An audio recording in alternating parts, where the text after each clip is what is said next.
Buenas tardes a todo el público que se conecta con nosotros en esta transmisión en vivo y en directo. Enviamos un saludo muy especial a todos los países de la región, especialmente México, Panamá, Perú, Bolivia, Venezuela, Ecuador y, por supuesto, Colombia.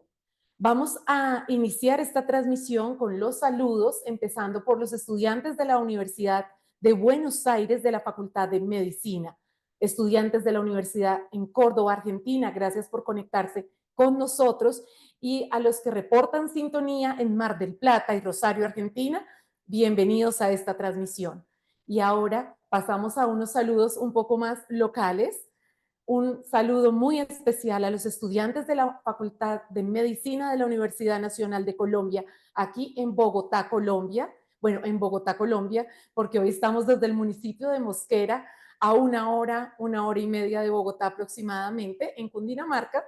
Un saludo también para los estudiantes de la sede de Medellín de la Universidad Nacional y Universidad de Antioquia, que se conecta con nosotros en esta tarde.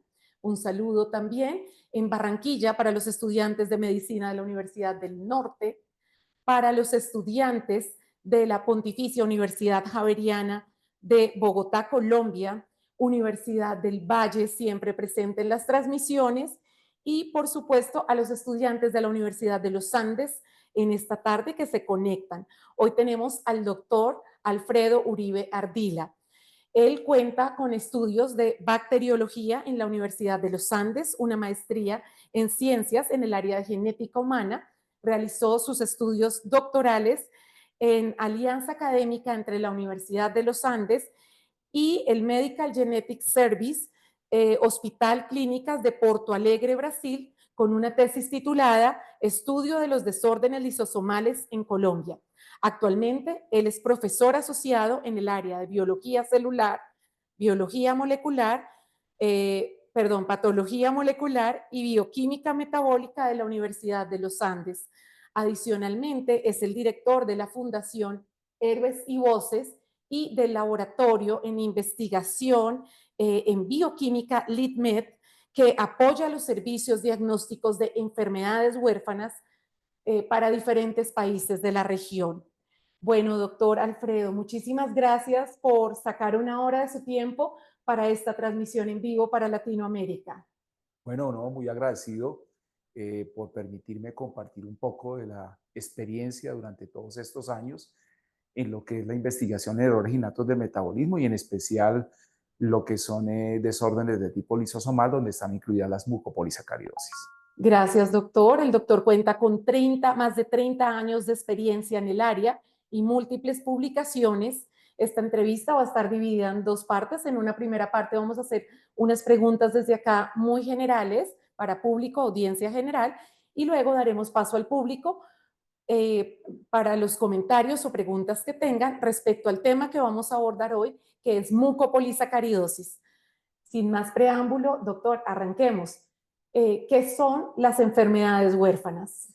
Bueno, para darle una definición, realmente las enfermedades huérfanas, digamos, cumplen por lo menos en forma general a nivel mundial con ciertas condiciones. Primero, una baja frecuencia. Hablamos de enfermedades huérfanas un poco por el acceso a lo que tiene que ver con la parte diagnóstica, que es difícil, y indudablemente lo que tiene que ver con el tratamiento y si es que lo hay o no lo hay, que es una gran dificultad. Y finalmente, que son entidades que de alguna manera tienen un curso crónico que muchas veces compromete la vida del paciente. Entonces, dentro de este grupo, tenemos lo que son enfermedades raras, enfermedades ultrahuérfanas y lo que llamamos nosotros esas enfermedades olvidadas o desatendidas. Estas categorías es como podemos clasificar estas enfermedades. Sí. Bueno, como les decía, en forma general cumplen esa condición en los tres niveles.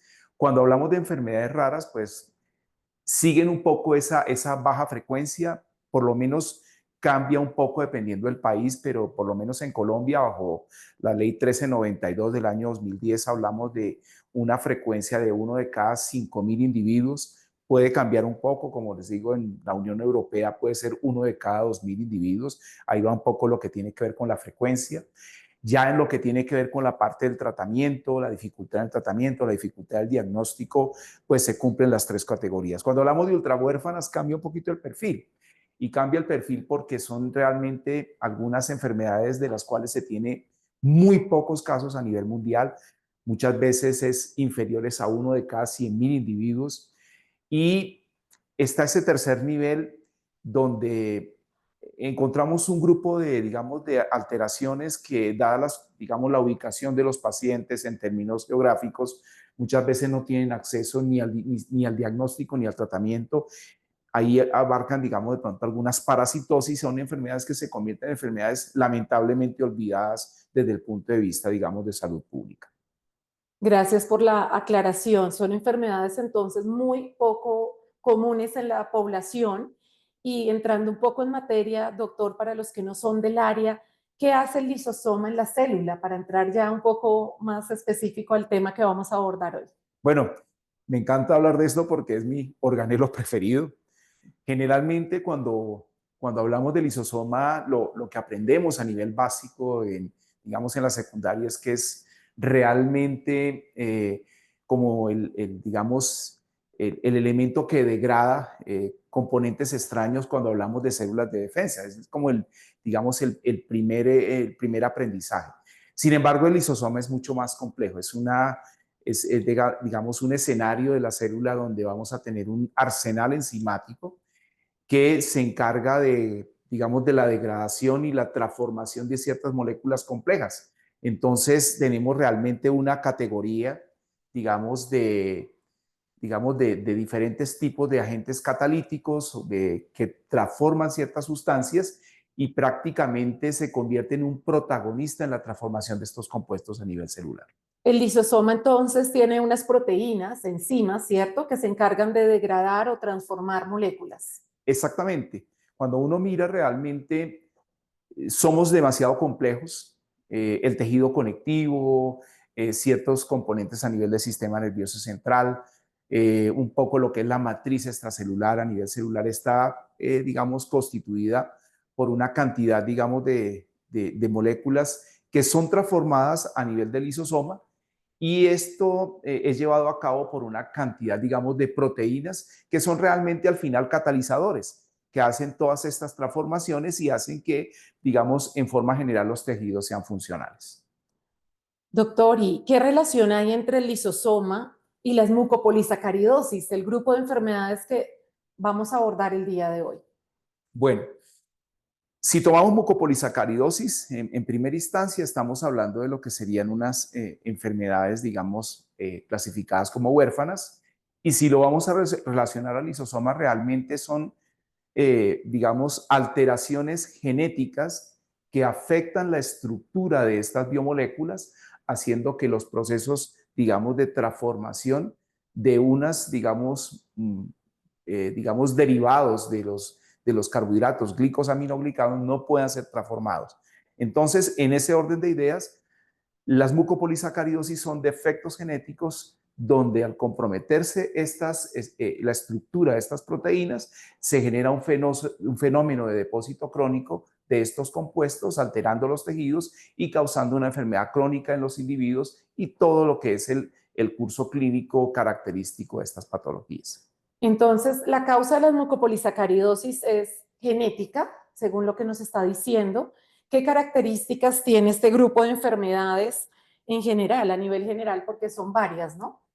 Bueno, cuando hablamos en forma general, digamos, de enfermedades lisosomales y está incluida la mucopolisacaridosis, pues afrontamos una situación y es que desde el punto de vista de presentación fenotípica, lo que se puede apreciar en el individuo son tremendamente heterogéneas. Uno puede encontrar diferentes manifestaciones. Estamos hablando por lo menos de 13 fenotipos diferentes cuando hablamos de mucopolisacaridosis. En ese orden de ideas, nosotros los clasificamos en diversos defectos enzimáticos y de acuerdo a la enzima comprometida podemos tener ciertas manifestaciones para agruparlos. ¿Qué podemos encontrar desde el punto de vista, digamos, fenotípico? Algunas de estas mucopolisacaridosis tienen, por ejemplo, a nivel, digamos, de las facies, digamos, rasgos, digamos, bruscos, unos rasgos bastante, unas facciones bastante gruesas, un pelo grueso, una implantación baja de las orejas, por ejemplo, un puente nasal ancho, y muchas veces se solapan entre los diferentes defectos, digamos, enzimáticos. Algunas de ellas pueden tener un poco más de compromiso óseo, de pronto, digamos, podemos tener diferentes anormalidades a nivel esquelético. Algunos pacientes pueden tener, digamos, problemas a nivel de lo que tiene que ver con la parte del crecimiento, talla corta, por ejemplo. Algunos pacientes pueden tener visceromegalias. Es extremadamente amplio lo que tiene que ver con la presentación clínica. De hecho, es tan amplio que muchas veces algunas de las mucopolisacaridosis, los fenómenos, digamos, de aproximación clínica van porque tienen compromiso mental y un curso neurodegenerativo. Entonces uno ve que no es muy sencillo porque se puede tener un espectro bastante amplio digamos, de manifestaciones clínicas. Doctor, esto que usted está hablando, quisiera que lo relacionara a un congreso, un evento muy importante en Cuba hace unos años. ¿Qué fue lo que usted llevó allá? Un artículo de los más importantes de los que usted ha publicado. Bueno, la verdad es que cuando uno toma lo que es el universo de las mucopolisacaridosis en Colombia, uno encuentra que la tipo 4A o el síndrome de Morquio A es una, digamos, de las que hemos encontrado, digamos, con mayor frecuencia entre los estudios de tamizaje. En el año 97, hace ya realmente muchos años, se llevó un estudio molecular al primer congreso de la Sociedad Latinoamericana, donde se documentó una mutación que estaba desde antes de la llegada de los españoles. Eso realmente era muy, muy importante porque implicaba que probablemente estas alteraciones moleculares estaban navegando desde hacía mucho tiempo por nuestras poblaciones, y muy probablemente con todo este tamizaje, este mestizaje, pues podíamos estar viendo el fenómeno que vemos actualmente, y es que en diversas regiones del país hemos encontrado la presencia de esta patología. ¿Qué tan comunes son estas enfermedades en Colombia o aquí en la región? Bueno, la verdad es que cuando uno mira un poquito en detalle, de pronto podemos tener otras patologías lisosomales que tienen un poquito más de frecuencia, tipo, digamos, enfermedad de Gaucher, que es una anormalidad, digamos, a otro nivel del metabolismo lisosomal. Pero cuando uno, digamos, empieza a trabajar un poco las mucopolisacaridosis, sobre todo síndrome de Morquio, está distribuido por todo el país. Si cojo el grupo, digamos, de todos los defectos enzimáticos que, digamos, comprometen el metabolismo de los mucopolisacáridos, pues realmente vamos a encontrar, digamos, frecuencias más marcadas en ciertas, digamos, ciudades, digamos, áreas, por ejemplo, en la región de Antioquia, en la región del Valle del Cauca, de pronto en Nariño. Sin embargo, todo este tamizaje y todo este seguimiento de la población, de hecho, hace poco yo publiqué un artículo al respecto, como autocrítica, podría decir que en los lugares donde no hemos encontrado, es posible que hayan pacientes, pero que no se hayan diagnosticado. Es decir, en general puede ser que disminuya la presencia en algunos departamentos del país, pero yo pensaría que puede estar realmente en cualquier lugar, ¿cierto?, de Colombia, solo que los lugares que tienen un acceso, digamos, a los estudios, pues probablemente uno cree que es más frecuente en esa zona, pero realmente es porque los pacientes pueden acceder mucho más fácil a este tipo, digamos, de protocolos diagnósticos. Doctor, estas enfermedades que usted menciona son 13 tipos de mucopolisacaridosis donde se empiezan a acumular azúcares en diferentes partes. ¿Pueden comprometer la vida del paciente? Sí, bueno, yo aclararía eso como ¿O cómo es tenemos diferentes eso? enzimas comprometidas y cada una puede dar, digamos, todos estos fenotipos diferentes. Mm, Realmente cuando uno mira la parte de la mucopolisacaridosis como tal, y para darle como una explicación sencilla, mucopolisacárido realmente desde el punto de vista ya más bioquímico la palabra clásica es glicosaminoglicano. Cuando hablamos de glicosa hablamos de un azúcar modificado, y la situación con ese azúcar modificado es que es una parte primordial de lo que es la matriz extracelular. En ese orden de ideas, pues realmente cuando uno ve la ubicación de los diferentes glicosaminoglicanos, inmediatamente se da cuenta que es un efecto sistémico el que causa este defecto enzimático. En ese orden, lo que uno va a encontrar que es una situación de depósito crónico que si no es tratado indudablemente acorta la vida del paciente y cumple perfectamente esa norma de la enfermedad, digamos, huérfana, ¿sí? Y es que compromete la vida a tal punto que puede en un momento determinado llevar al fallecimiento en forma temprana de estos individuos. Obviamente que no, sin un tratamiento y sin un manejo adecuado. ¿Qué síntomas empiezan a ver al comienzo un doctor para sospechar de una mucopolisacaridosis? ¿Qué síntomas son los primeros en aparecer? Bueno, nuestra experiencia en esta parte es, digamos, es un poquito bizarra, yo diría. En este momento, pues en Colombia tenemos la ventaja de que hay un número de genetistas con una muy buena, digamos, enfoque clínico, ¿cierto? Que tienen mucha experiencia y han reunido la mayoría de los casos. Digamos que en los primeros meses de vida es un poquito difícil, ¿cierto? Eh, eh, si no se tiene un buen entrenamiento, un poco mirar los rasgos fenotípicos del paciente. Entonces, una de las dificultades al comienzo es que como no se detectan ciertas situaciones, ciertas anormalidades desde el punto de vista fenotípico, pueden cursar de pronto 1, 2 o 3 años antes de que este paciente pueda llegar a ser visto por un especialista y enfoque, digamos, hacia una normalidad de estas características. No es lo mismo cuando ya hay antecedentes familiares, es decir, que ya se tiene un primer diagnóstico y muchas veces como una situación de descarte es llevado y indudablemente un especialista probablemente ordena este tipo de pruebas y la detección es mucho más rápida, es mucho más temprana. Cuando yo miro un poco las estadísticas de lo que hemos trabajado en Colombia, realmente las detecciones tempranas son muy pocas, es decir, que podamos detectar en los primeros meses de vida o en el primer año de vida, realmente el número es bastante reducido, la mayoría son con antecedentes. Cuando uno observa, a medida que avanza, pues va encontrando indudablemente los posibles diagnósticos. Un poco de eso está un poco con la dificultad de una consulta especializada. Como yo digo, si hay un antecedente en la familia, indudablemente se enfocan los esfuerzos a hacer esa detección mucho más rápido. Doctor, y digamos eso que usted menciona, que se pueden pasar 3 años para el diagnóstico, ¿qué ruta puede seguir una familia que sospecha de una de estas enfermedades? ¿Cuál es la ruta a seguir en Colombia? Bueno, esa es una de las situaciones que afrontamos con estas enfermedades. Realmente es una de las dificultades, el acceso a una consulta especializada. Miremos un poco lo que sucede.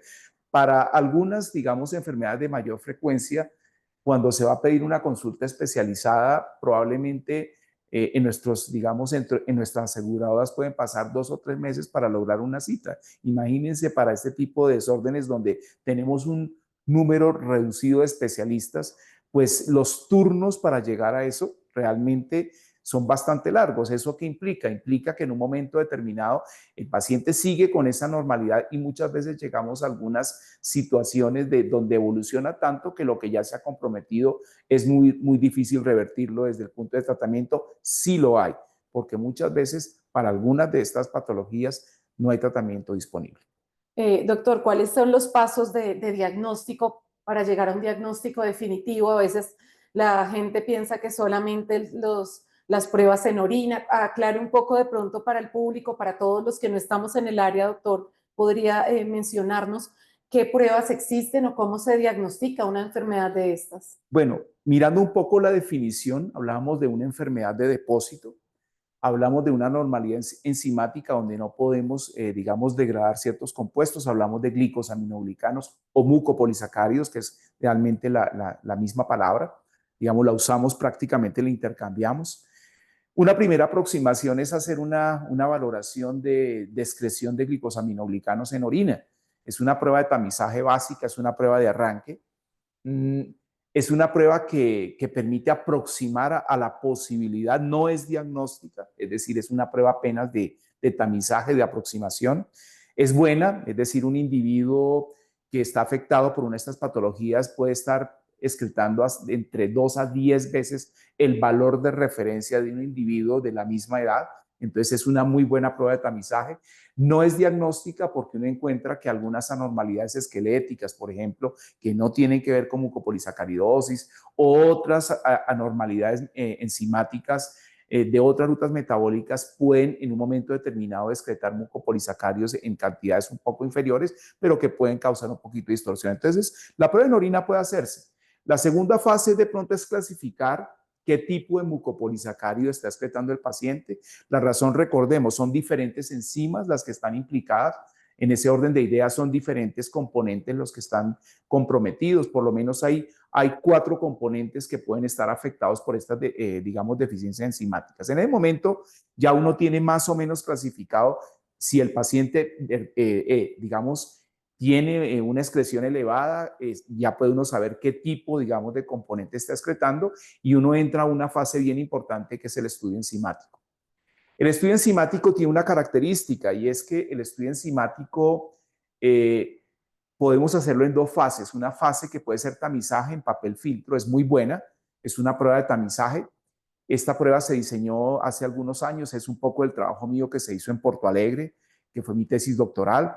La idea es que ese tamizaje enzimático en papel filtro le permite a ese médico que tiene limitaciones geográficas enviar un papel filtro para hacer una prueba de aproximación donde uno valora la enzima, pero es una prueba que toca confirmar en células. Una vez que esa prueba es positiva, uno pasa a la confirmación a nivel celular, que ya es aislando la enzima nativa del lisosoma y con esa parte uno hace la confirmación. Sin embargo, hay una cosa que es muy importante y en los últimos años la hemos implementado y es sugerir siempre que todo estudio enzimático, digamos, sea acompañado con estudio molecular. La razón, estamos construyendo la investigación de estas enfermedades en Colombia y necesitamos reportarle al mundo cuáles son nuestras mutaciones. Entonces, fíjense que el camino es bastante riguroso y no hay que descartar el enfoque clínico. El médico tiene una parte muy importante y es la sospecha. Y con esa sospecha es que empezamos a hacer todo este trabajo. Realmente es un trabajo 50-50. Está toda la correlación clínica, está todo lo que tiene que ver con la parte bioquímica y molecular, y de esa manera nosotros podemos llegar indudablemente a un diagnóstico absolutamente certero. Entonces, a ver, doctor, si le entendí. Se hace una prueba de orina, pero esta prueba de orina no es definitiva. No Si es el definitivo. paciente resulta negativa, sí se descarta el grupo de enfermedades, ¿cierto? Bueno, es muy O buena era la pregunta. pregunta Esa es porque muy me buena quedé pensando. pregunta. Bueno, a medida que hemos trabajado todas estas anormalidades, uno se lleva sorpresas. Y la razón es que hay algunas de estas patologías que a medida que avanza la edad, la excreción de glicosaminoglicanos decrece. ¿Qué nos ha pasado, por ejemplo, con el síndrome de Morquio? Cuando encontramos pacientes que han sobrepasado los 10 años, 20 años de vida y tenemos indudablemente casos que han sido una detección tardía, muy tardía, cuando vamos a medir los glicosaminoglicanos en orina, resulta que están casi en el borde del valor normal o algunos están, digamos, solapándose con los controles. O sea que en un momento determinado podemos tener un falso negativo. Entonces ahí es donde yo hago énfasis que esa situación clínica del médico es muy importante porque si hay unos rasgos fenotípicos, a ese paciente hay que llevarlo al estudio enzimático y hemos encontrado esos casos. Entonces, una prueba positiva en orina, digamos que hay que confirmarla con el estudio enzimático, pero en algunas circunstancias digamos, de remisión tardía a los pacientes, una prueba negativa hay que reconsiderarla, sobre todo cuando hablamos de mucopolisacaridosis tipo 4. Y disculpe, doctor, esa prueba negativa, sin saber del tema, puede ser negativa porque, digamos, si se la están midiendo en un niño en orina, están midiendo esas moléculas y la mamá le dio de pronto mucha agua, puede diluir, o sea, puede bajar el valor o puede cambiar el rango, o ahí qué Bueno, pena esa pregunta, de no, no, pronto es un muy poco válida, obvio es para muy usted. válida y es clara. Nosotros hacemos unas recomendaciones de toma de muestra Ah, sí. precisamente refiriendo a la calidad de la muestra. Uno puede descartar la calidad de la muestra porque normalmente para poder hacer estas valoraciones nosotros tenemos un parámetro de concentración de la orina, que es la Mm. creatinuria espontánea y sabemos si la muestra es apta o no para el análisis. Pero hay una razón de oro para que en las detecciones tardías podamos encontrar, sobre todo en tipo 4, ¿cierto? No me refiero a las otras porque las otras generalmente mantienen una excreción constante en el curso de la vida, pero es que en este tipo solo tenemos un componente comprometido que es el queratán sulfato y en la medida en que ya termina el desarrollo óseo, empieza a decrecer la excreción del componente. Entonces, ¿qué sucede? Cuando vamos a verlos a los 15 años, 20 años que hemos tenido pacientes, muchas veces encontramos que aunque hay una elevación es muy discreta o muchas veces está dentro de los límites normales. Entonces, es una más cuestión de que ese falso negativo se produce un poco porque ya ha terminado su desarrollo óseo y realmente no vamos a encontrar encontrar. realmente el componente. O sea, siempre hay que hacer la prueba en sangre, la otra prueba bioquímica y prueba molecular están haciendo una ruta muy, para Totalmente. poder descartar o para poder confirmar un diagnóstico. En la actualidad hemos tenido la ventaja de que a través de todos estos, digamos, procesos de implementación, digamos, a nivel de papel filtro, se han montado, digamos, como protocolos para detectar varias patologías al tiempo. Lo hacemos con pruebas, digamos, enzimáticas a nivel de papel filtro. Sin embargo, cuando ya estamos sobre el camino de un estudio ya confirmatorio, intentamos reunir toda la evidencia posible, ¿cierto? Desde el punto de vista bioquímico, desde el punto de vista enzimático, desde el punto de vista molecular, que definitivamente estamos frente a un caso positivo.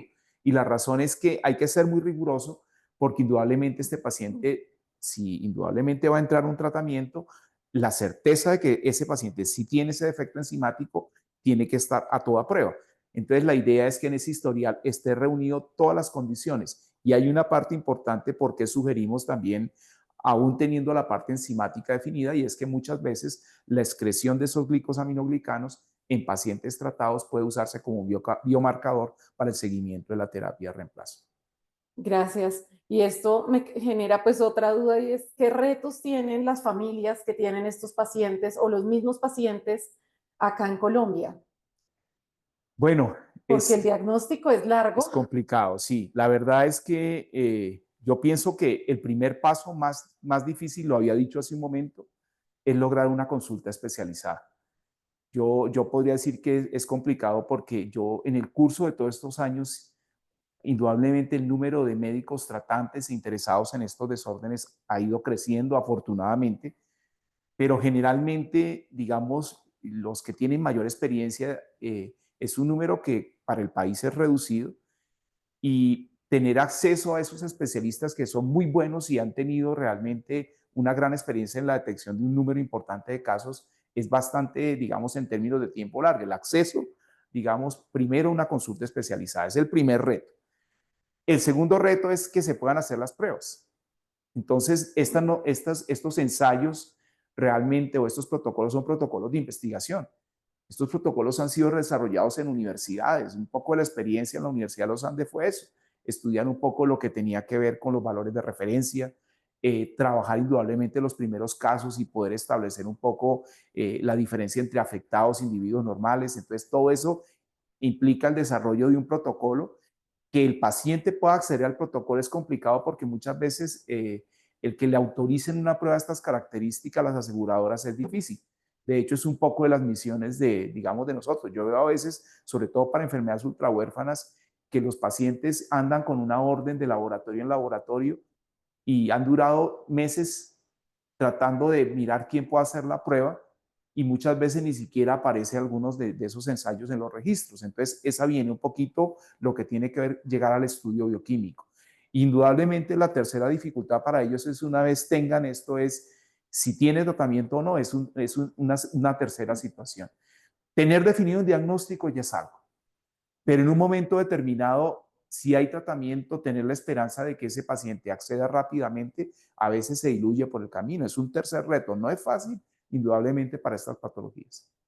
Doctor, y aquí me surge la última pregunta antes de dar paso al público y es, ¿qué papel tiene como director Héroes y Voces la Fundación y acá el laboratorio LIDMED en ayudar a estas familias y a estos pacientes? ¿Qué hacen ustedes? Cuéntenos un poco cómo surgió la fundación, el laboratorio y qué hacen ustedes acá.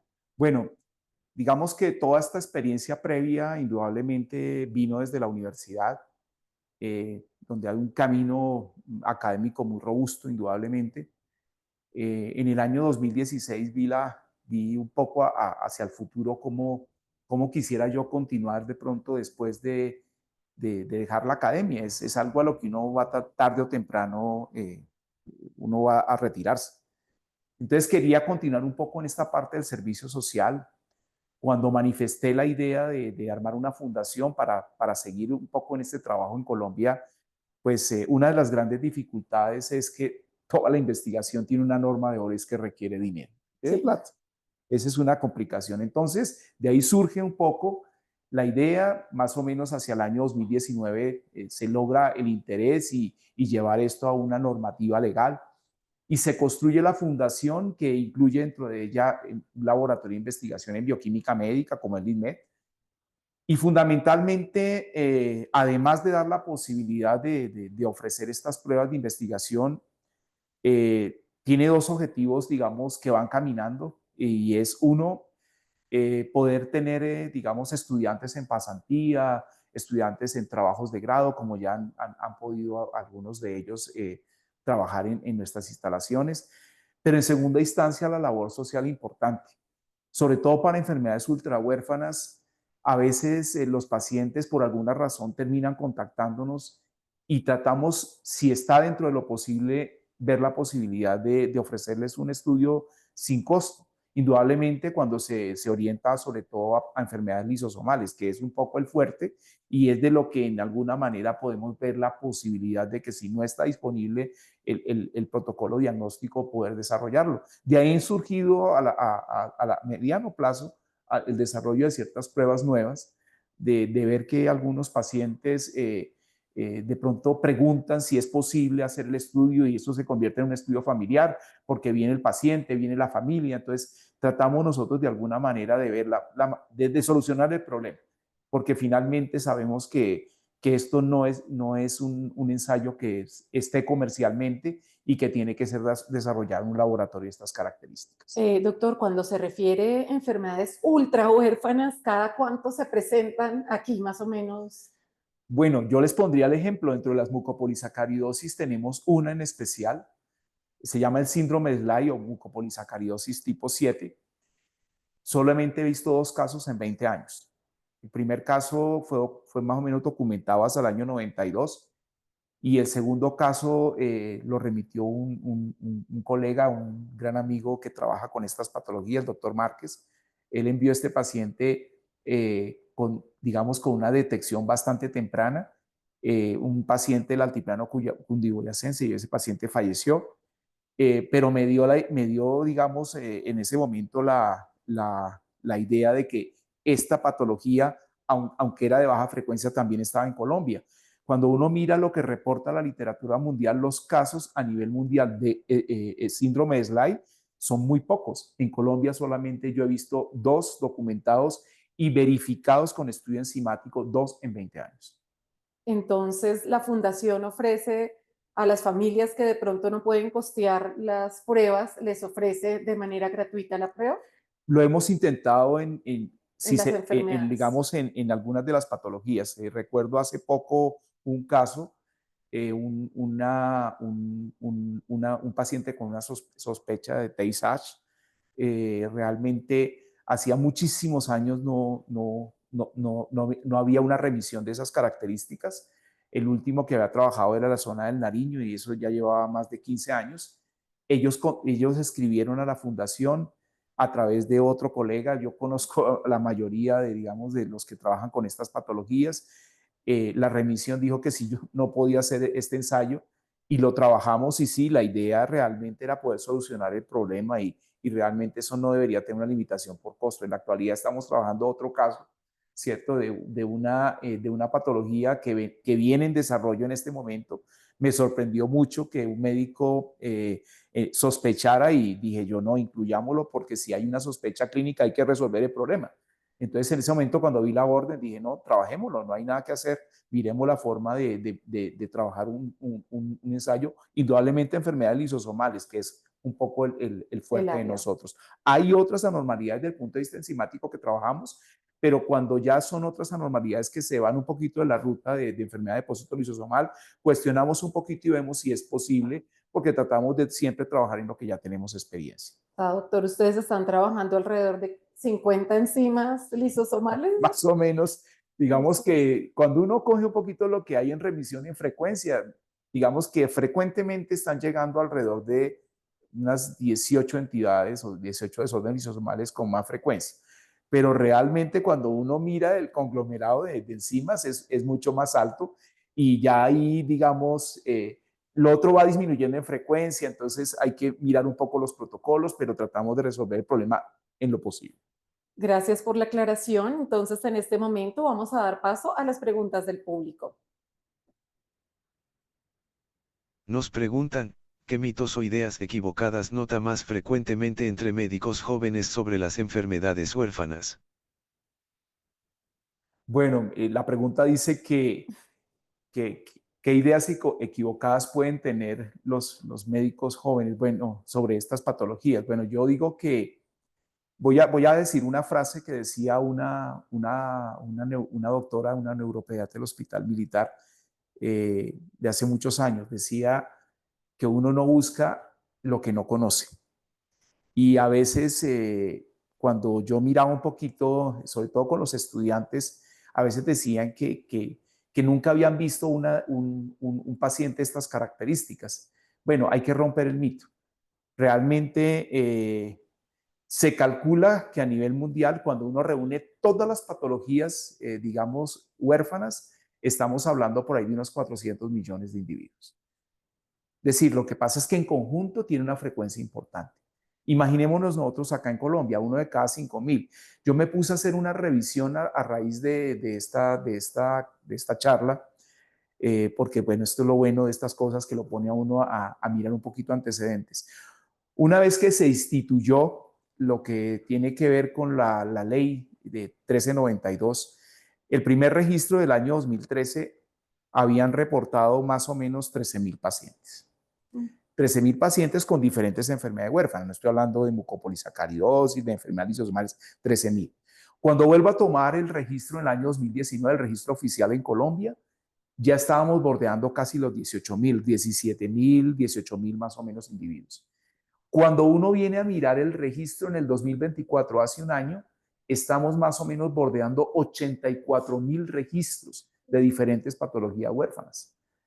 Entonces ya uno se queda pensando y dice, bueno, yo pienso que hay que ponerle un poquito de atención. Yo siempre repito una frase que le escuché en uno de los eventos de enfermedades huérfanas que a mí me parece increíble, es un lema que ellos tenían y es que enfermedades raras, raras es que no nos hubieran visto. Es una realidad de puños, pues que es verdad, o sea, raro es que no nos hubieran visto. Entonces, hay que pensar que ese mito de que no existe no es verdad, es decir, lo que uno no busca no lo encuentra. Yo recuerdo iniciar, por ejemplo, con otra patología en Colombia hace ya varios años, la enfermedad de Fabry, cuando nosotros estandarizamos el protocolo enzimático, yo estoy hablando hace más de 18 años, nos dijeron, pero ¿para qué gastan dinero ustedes estandarizando algo de lo que no hemos visto un caso en Colombia? Bueno, pues si vamos a revisar enfermedad de Fabry, ya hay varias familias documentadas de diferentes lugares de Colombia.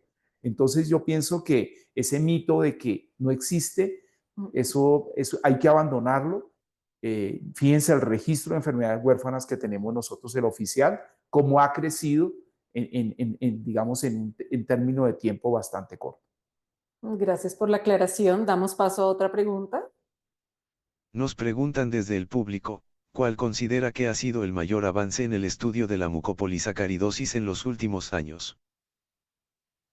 Bueno, yo, con respecto, digamos, al máximo avance en los últimos años en mucopolisacaridosis, yo diría que tendría que tomar la situación local y la situación mundial.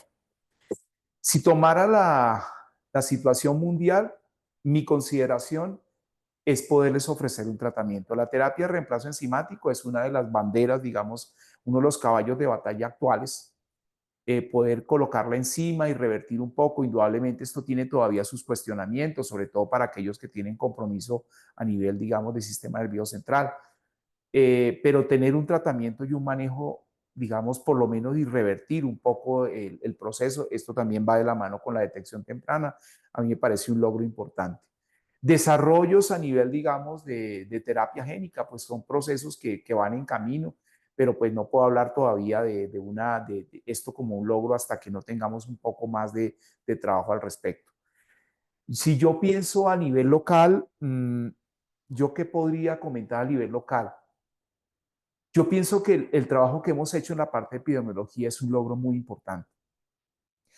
Estos 20 años me han mostrado una evolución, digamos, muy grata en términos de aproximación diagnóstica. El haber podido, digamos, implementar pruebas a nivel, digamos, de sangre seca en papel filtro, como una prueba de TSH, ha mejorado indudablemente la detección.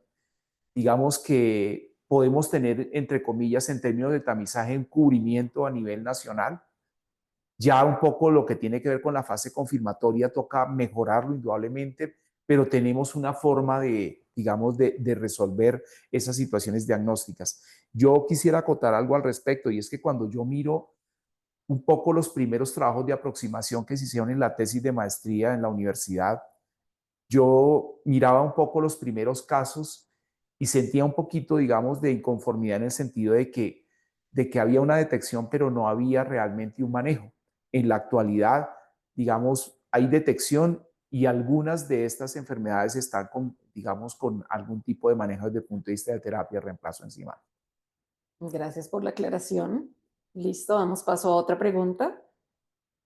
Estela Aranguren nos pregunta, ¿cuáles son las causas de las enfermedades huérfanas?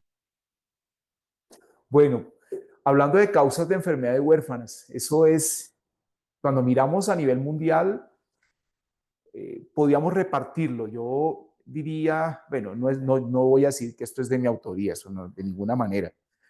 Cuando uno mira el 80% aproximadamente, un 75-80% es de causa genética. Y es una constante que se mantiene. El resto, alrededor de un 20 o un 25%, estamos hablando ya de unas situaciones ya adquiridas, digamos, situaciones, digamos, de autoinmunidad, ¿cierto? Pero la mayor parte del pastel es de origen genético. Entonces, digamos que eso digamos, implica una documentación un poco desde el punto de vista molecular, ¿cierto? El abordaje indudablemente implica mirar un poco estos daños a nivel del genoma.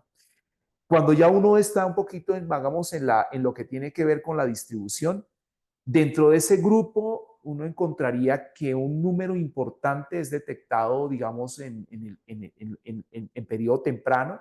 Sus manifestaciones son muy rápidas, no más allá de los 2 años de edad a nivel pediátrico.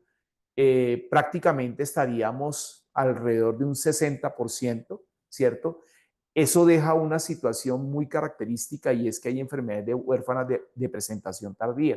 Yo siempre digo, en cada periodo de la vida uno dice, oiga, me libré de estas cosas, ¿no? Pero a medida que uno va avanzando en edad, yo digo, todavía me faltan estas enfermedades, ¿cierto? Por descartar desde el punto de vista genético. Gracias por la aclaración y la pregunta. Listo. Damos paso a otra. Nos hacen esta interesante pregunta, ¿cuál ha sido el caso que más lo ha desafiado, no como científico, sino como ser humano? Esa pregunta está complicada. No como científico, sino como ser humano. Uy, sí, hay un caso que nunca me voy a olvidar. Yo pienso que, y no es precisamente una mucopolisacaridosis. Bueno, yo diría que dos familias. Hay un caso en especial de una paciente con leucodistrofia metacromática. Esa paciente llegó al laboratorio. Cuando llegó todavía no estaba tan comprometida.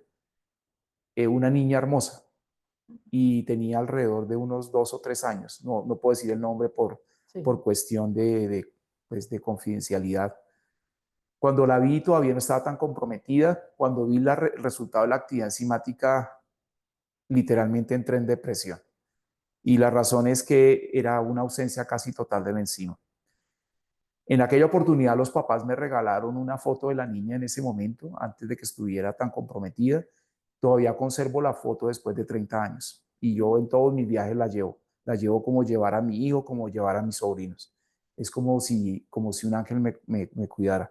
Nunca puedo olvidarme de eso, porque después cuando vi la progresión de la enfermedad, porque esta enfermedad no tiene tratamiento, eh, digamos que no podía aceptar lo que estaba pasando. Es como si yo hubiera, con el análisis enzimático, haber dado una maldición, digo yo.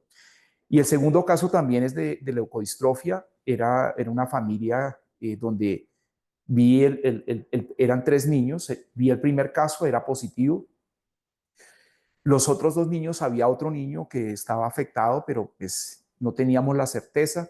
La prueba fue positiva. Y el tercer niño, el más pequeño, todavía estaba perfectamente bien, había que hacerle la prueba, dio positiva. Cuando me senté a hablar en ese momento se hizo la revisión con el médico tratante, pues siempre he tenido mucha relación con neurólogos. Al comienzo de este proceso yo trabajé con el grupo de neurología del Hospital Militar Central. En aquella oportunidad nos sentamos a hablar y nunca me olvido las palabras del papá. Y me las dijo a mí, no sé por qué, si sintió confianza, se me acercó y me dijo, si yo hubiera sabido esto mucho antes, en el primer niño, cuando estaba más pequeño, yo hubiera tomado decisiones.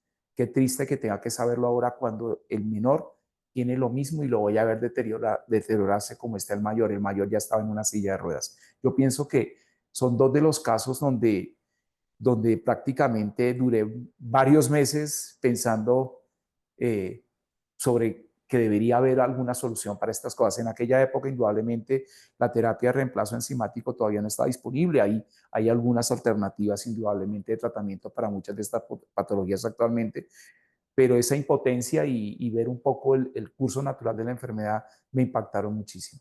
Entonces yo pienso que esos dos casos y ver después que la terapia a tiempo puede cambiar el curso natural de la enfermedad, podría hablar de la situación positiva. Para una mucopolisacaridosis el diagnóstico de uno de los pacientes fue una detección temprana y el tratamiento, cuando yo lo vi años después, me reconcilié con la vida. Dije, qué bueno haber podido hacer este estudio en forma temprana para este paciente. Gracias por compartir esas historias, doctor. Damos paso a la siguiente pregunta. Nos hacen esta pregunta desde el público: ¿por qué la psicología clínica ayuda a los pacientes con enfermedades huérfanas?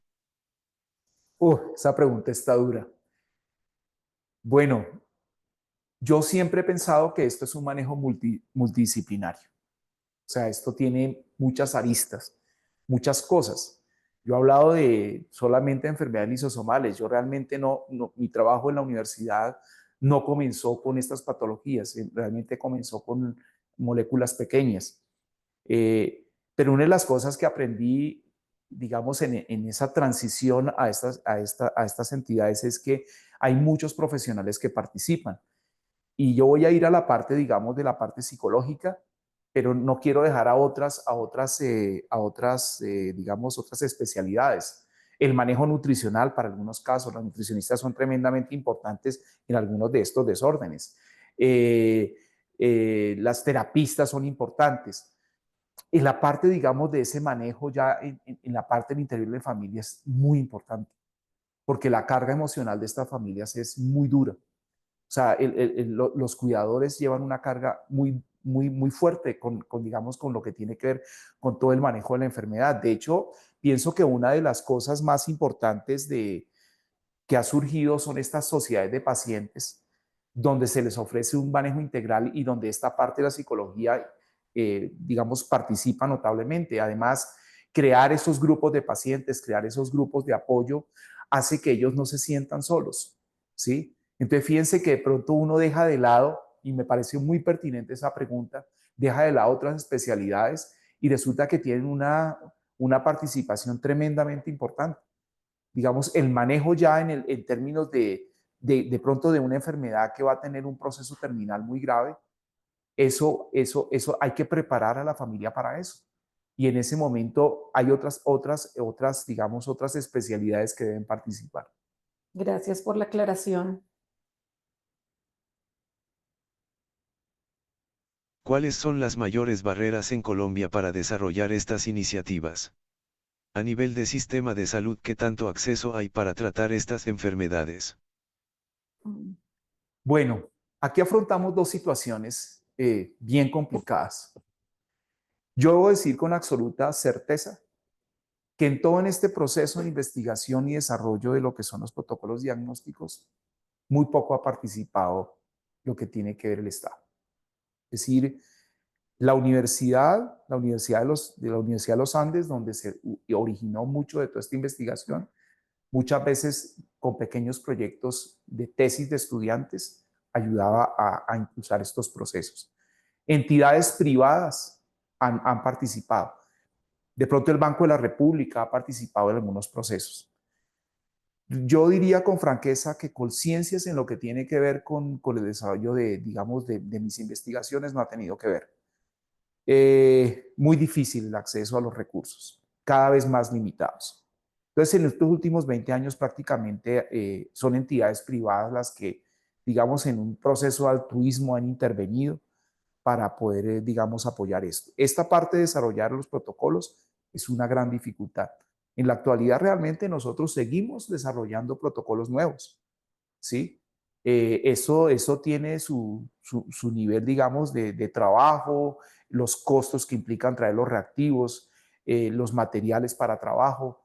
Hay muchas barreras desde el punto de vista, digamos, de traer, traer estos componentes porque muchas veces no se producen en el país y son muy pocas entidades a nivel mundial los que los producen. Importarlos ya es una complicación, los costos que implica eso. Acá hay muchas barreras y realmente solamente eso, el desarrollo ya es una dificultad. Digamos que es a puro pulso. Pero digamos que logramos pasar esa barrera de ofrecer las pruebas. Digamos, es lo que hemos logrado en todos estos años. Bien la parte del tratamiento. Creo que para nadie es un secreto lo que está pasando en la actualidad con todo lo que tiene que ver con las aseguradoras. Es catastrófico. Eso no tiene ninguna presentación.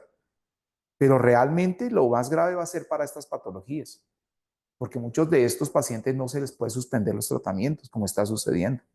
Entonces, fíjense que acceder es un problema, pero sostenerlo en el tiempo, eso tiene que tener una voluntad, y no de palabra, sino de hecho.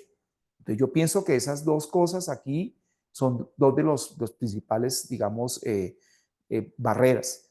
Uno puede pasar un poco la barrera desde el punto de vista investigativo. Siempre encuentra uno entidades que tienen interés y digamos, pueden en un momento determinado dar apoyo para estos procesos, pero ya el manejo como tal es una cuestión estructural que hay que mirar desde todos los puntos de vista porque enfermedades huérfanas vamos a tener, ¿sí? Y fíjense que el registro sigue creciendo. Hay que ofrecer una respuesta.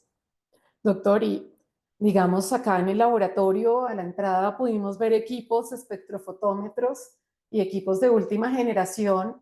Esa parte es costosísima. Sí. Esa parte de los equipos, ¿cuánto puede costar un espectrofotómetro para el diagnóstico de Sí. estas Un enfermedades? lector de placas es un equipo costoso, es decir, cuando vamos nosotros a proyectos se puede llevar más de la mitad del proyecto, es decir, un buen equipo, digamos, para hacer estos lectores de placas, los valores no están por debajo de unos 300 millones de pesos, digamos, el más sencillo, de ahí en adelante lo que quiera, pero no solo es el equipo de lectura, es una cantidad de infraestructura.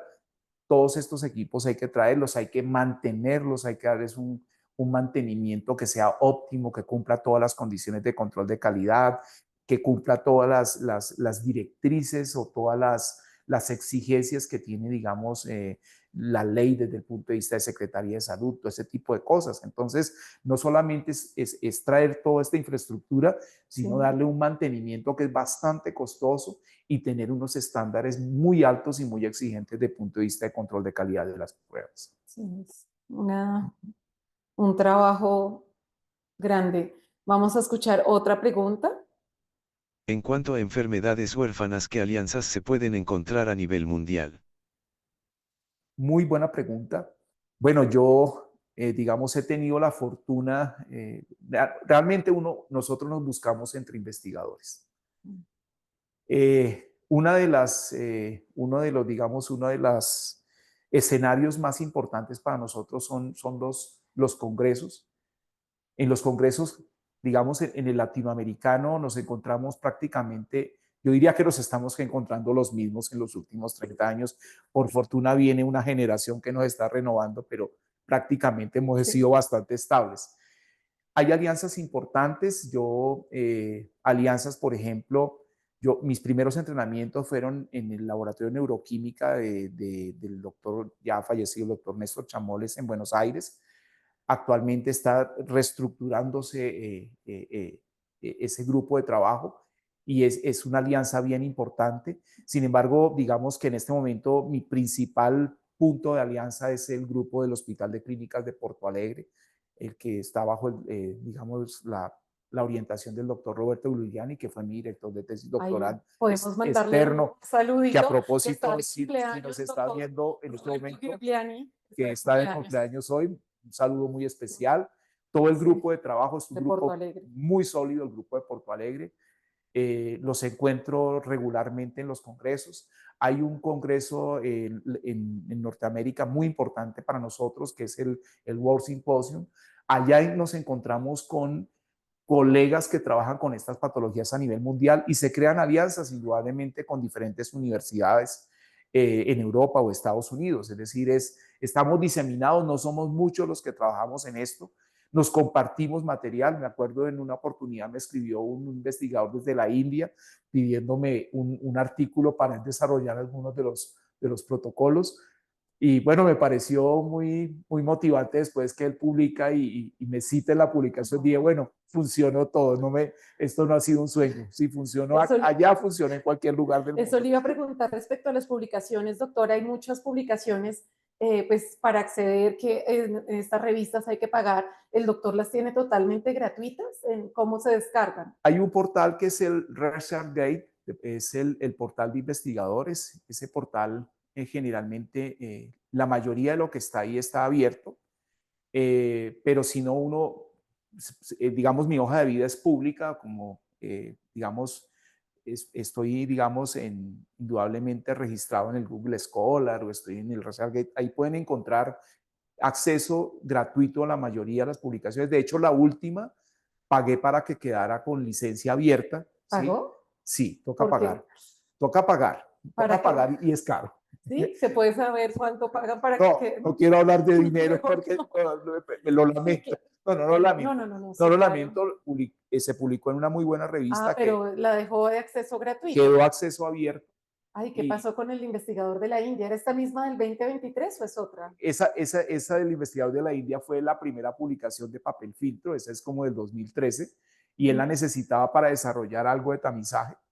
Esa ya sé que está abierta, digamos, si uno entra por Google Scholar ya está disponible abierta, pero al principio tocaba pagar como $150, que me parecía un despropósito. Es decir, un estudiante cómo va a sacar $150. Sí.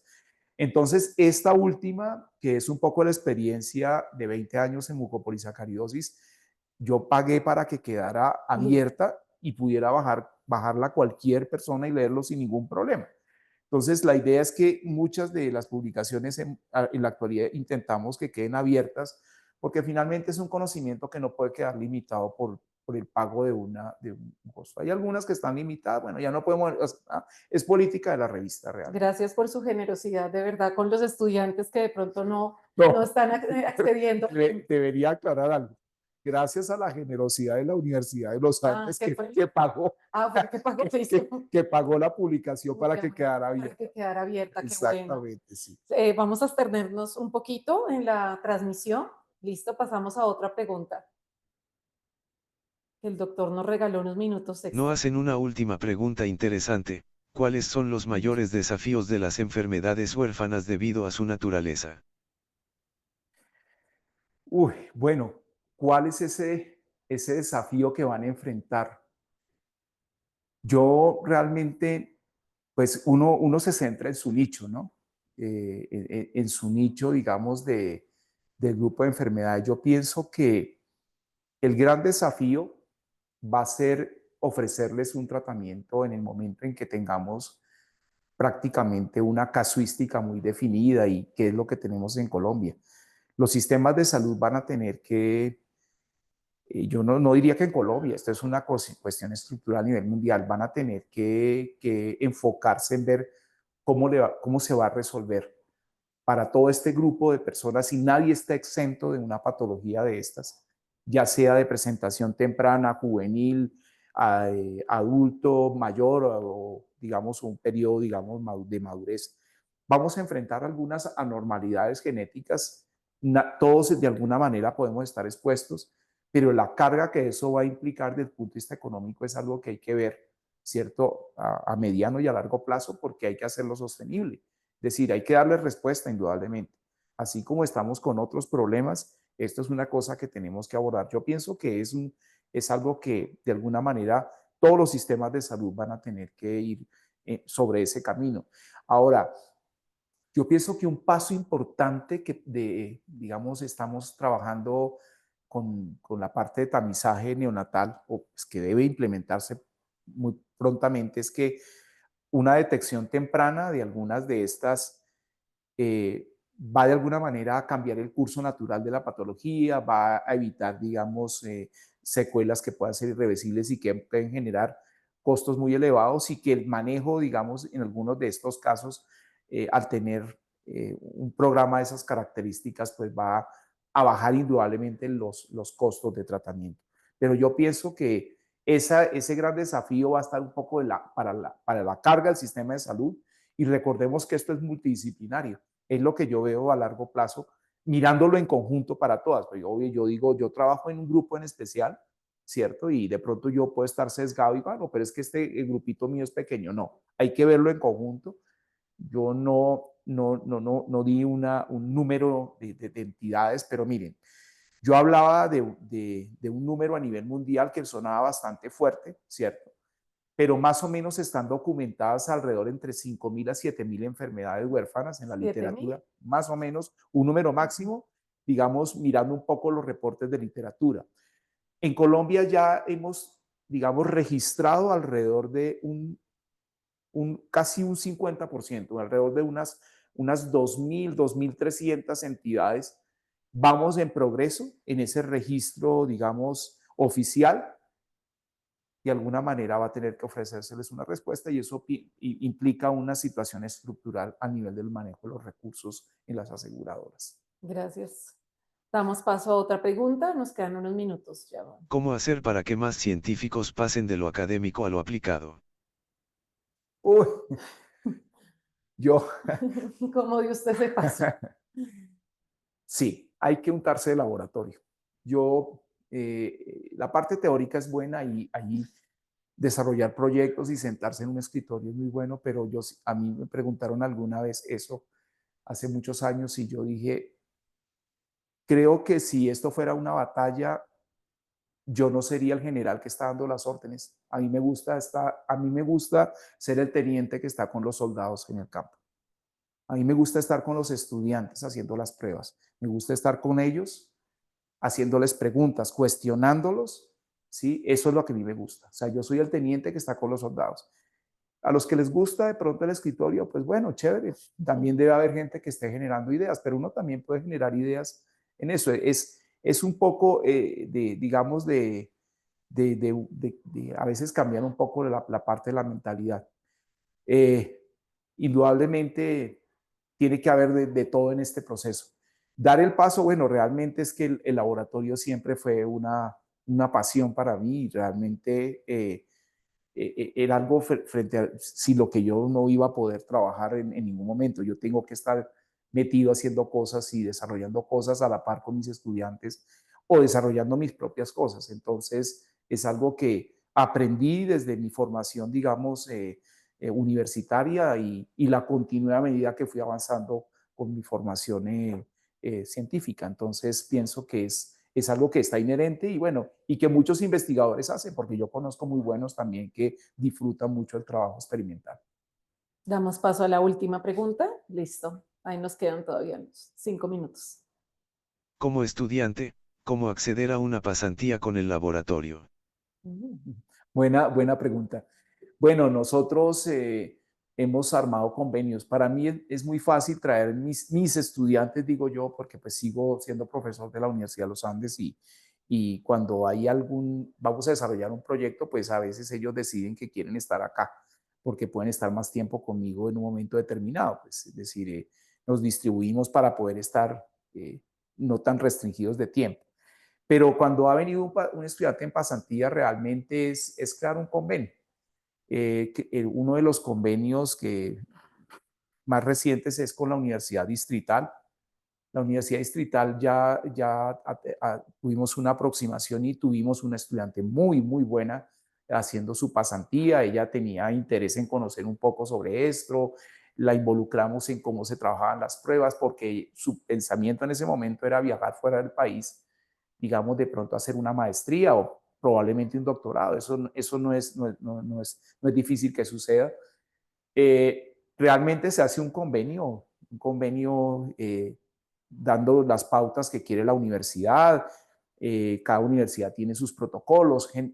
Realmente surgió con la Universidad Distrital porque pues una profesora en la Universidad Distrital con la que he trabajado durante muchos años se contactó conmigo, ella también trabaja en el área de bioquímica y me dijo, me gustaría que una de mis estudiantes estuviera contigo en su rotación, digamos, de pregrado. Yo dije, perfecto, no hay ningún problema, hagamos el convenio. Eso se hizo oficialmente entre la universidad y la fundación, que es realmente la que en ese momento interviene. Se hizo y sencillamente queda abierto, y una vez que queda abierto, lo que hacemos es que cuando un estudiante tiene interés, miramos el número de horas que la universidad exige, cuadramos de manera de que él pueda hacer otras actividades académicas, porque obviamente él está cursando de pronto su semestre, está tomando materias, y en ese momento se organiza y no tiene ninguna dificultad.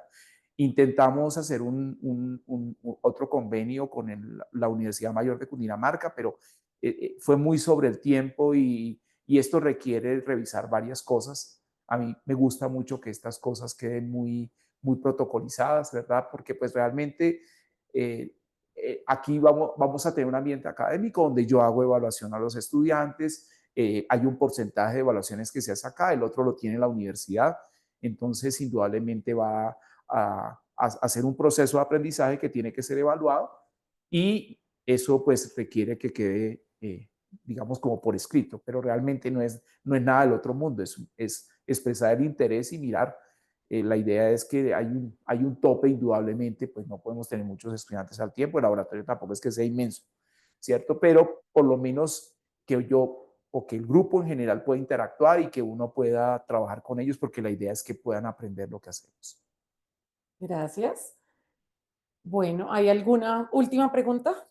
Listo, entonces en este momento, doctor, le doy la palabra antes de finalizar esta transmisión. ¿Qué mensaje le quiere dar al público respecto a las enfermedades huérfanas o a los estudiantes, a los que se conectaron el día de hoy, profesionales de diferentes áreas? Bueno, no, en primera instancia, un agradecimiento a todos los que se han conectado y bueno, agradecer esta oportunidad de mostrar pues todo este trabajo del cual todos nosotros, hablo por mi grupo de trabajo, nos sentimos muy orgullosos realmente. No soy yo solo, esto olvídense, esto no se hace solo, hay un grupo de personas que están detrás mío todo el tiempo apoyándome en esta cruzada. ¿Qué puedo decir? Bueno, con respecto a estas patologías, hay mucho trabajo por hacer, muchísimo trabajo. Realmente, si comparara todo lo que ha escrito la literatura, estoy haciendo menos del 0,01% de todo el trabajo que hay. Se necesita gente joven, curiosa, que tome las riendas de esto, que se enfoque en diferentes líneas. Hay muchas patologías de baja frecuencia que están por ser estudiadas, por ser descubiertas, y realmente necesitamos de toda esta información para que, digamos, toda esta salud pública en Colombia crezca realmente y tengamos modelos de trabajo que incluso, digamos, sean representativos a nivel latinoamericano, a nivel mundial. Les digo que realmente no es extraño, hemos hecho muy buenos trabajos y han recibido muy buenos comentarios. Doctor, muchísimas gracias por haber sacado este tiempo de su agenda. Sabemos que lo invitan a todos los congresos, es usted muy conocido en el área. Damos por finalizada la transmisión desde el municipio de Mosquera, Cundinamarca, desde LITMED y la Fundación Héroes y Voces aquí en Mosquera. Gracias a todos los que se conectaron. Adiós. Muchas gracias.